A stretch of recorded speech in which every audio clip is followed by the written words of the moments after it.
Здравейте и добре дошли в канала на Reading Trolls. В това видео ще ви говоря за моя списък за четене, подготвен за януари месец, който отново е доста амбициозен, но пък в духа на новата година съм решила да си поставя големи цели и съм доста мотивирана тази година да ги постигна. Подготвила съм си 5 книги за месец януари, като средно те са по 600 страници. Всяка. Мисля, че една или две са малко по-малко, но пък другите са малко повече, така че долу-горе се компенсират нещата. Едната всъщност си я мъкна от последните дни на декември месец, но пък нямаше как да не завърша заключителната книга от поредицата на Пирс Браун.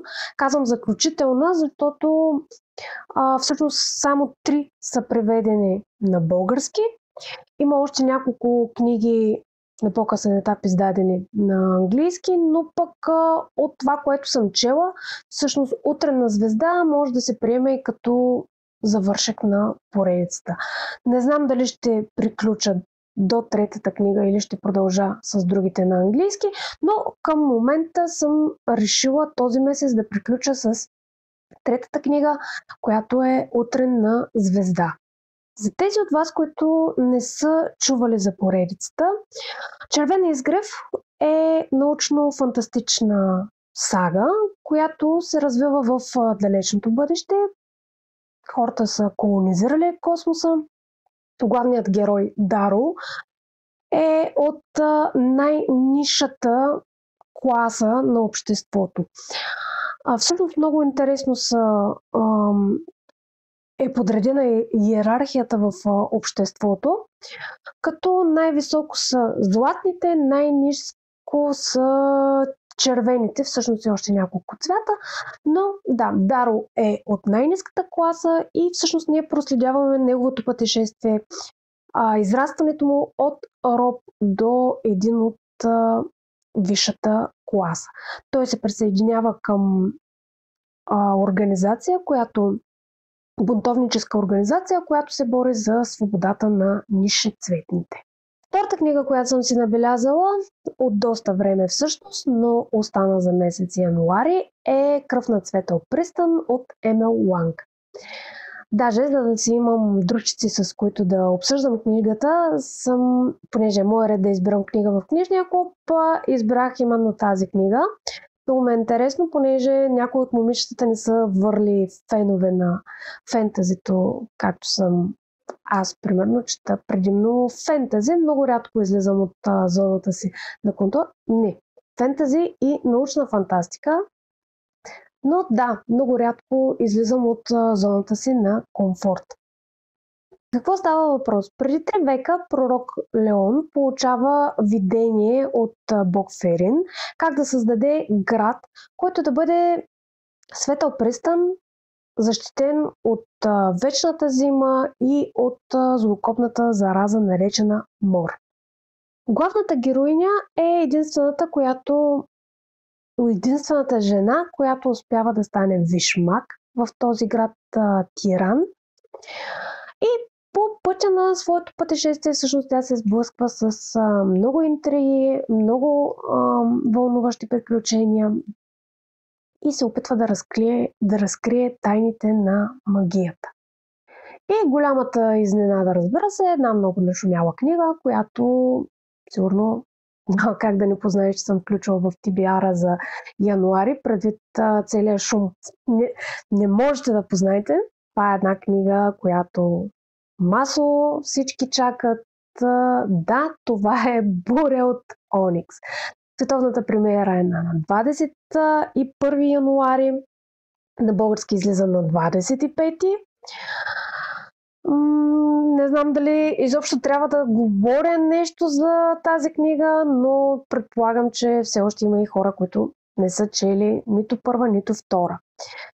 Буря от Оникс е книга 3 от поредицата на Ребека Ярос. Първата книга е Четвърто крило.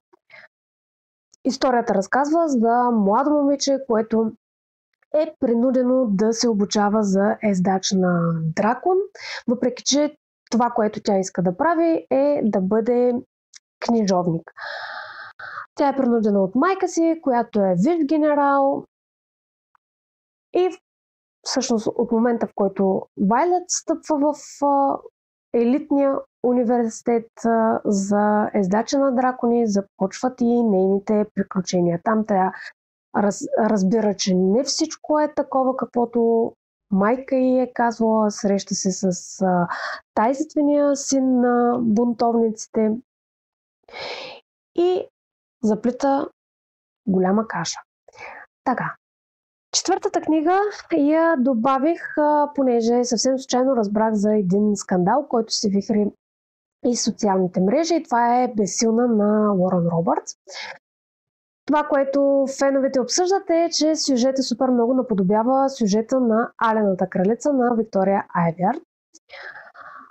Аз съм чела Алената кралица, не си спомням дали завърших цялата поредица, понеже ми се върти, че може и да не съм я довършила, ако ме е доскочала, но Алената кралица, поне първите 4 съм ги чела, така че много ме е интересно да видя къде точно са допирните точки и дали наистина приликата е толкова голяма, защото в крайна сметка топлата вода в фентазито не мисля, че някой я е измислил от последните произведения, разбира се. Не говоря за класиките и за големите имена в жанра, но и те всъщност все пак са черпили вдъхновение от някъде.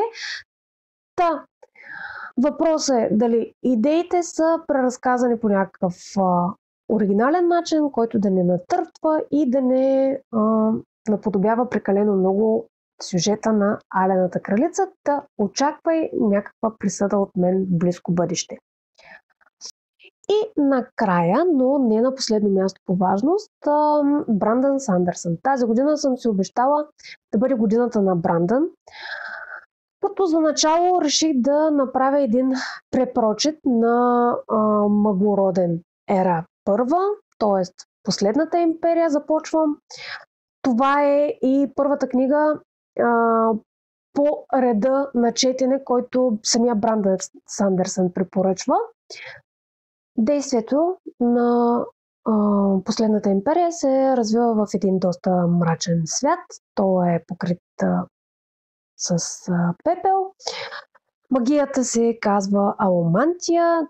Това е боравене с различни видове метали, като всеки метал има различна сила и функция.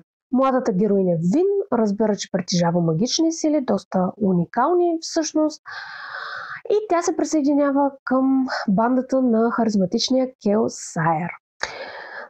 Те се опитват да освободят империята от влиянието на лорд владетеля и да прекратят неговата тирания. И така, това са моите 5 книги за месец януари. Знам, доста са обемни, не знам дали ще успея да прочета всички, но съм си съставила план за действие.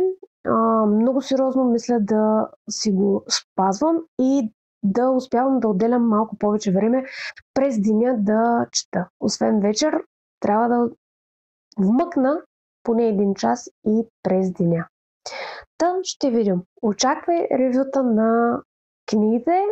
В блога ми можеш да откриеш ревюта на първата книга на Червения изгрев, на първите 2 книги от поредицата на Ребека Ярос. Алената кралица също е качена в блога, Мъглороден и останалите книги на Брандън Сандърсън. До скоро виждане, следи канала за апдейт.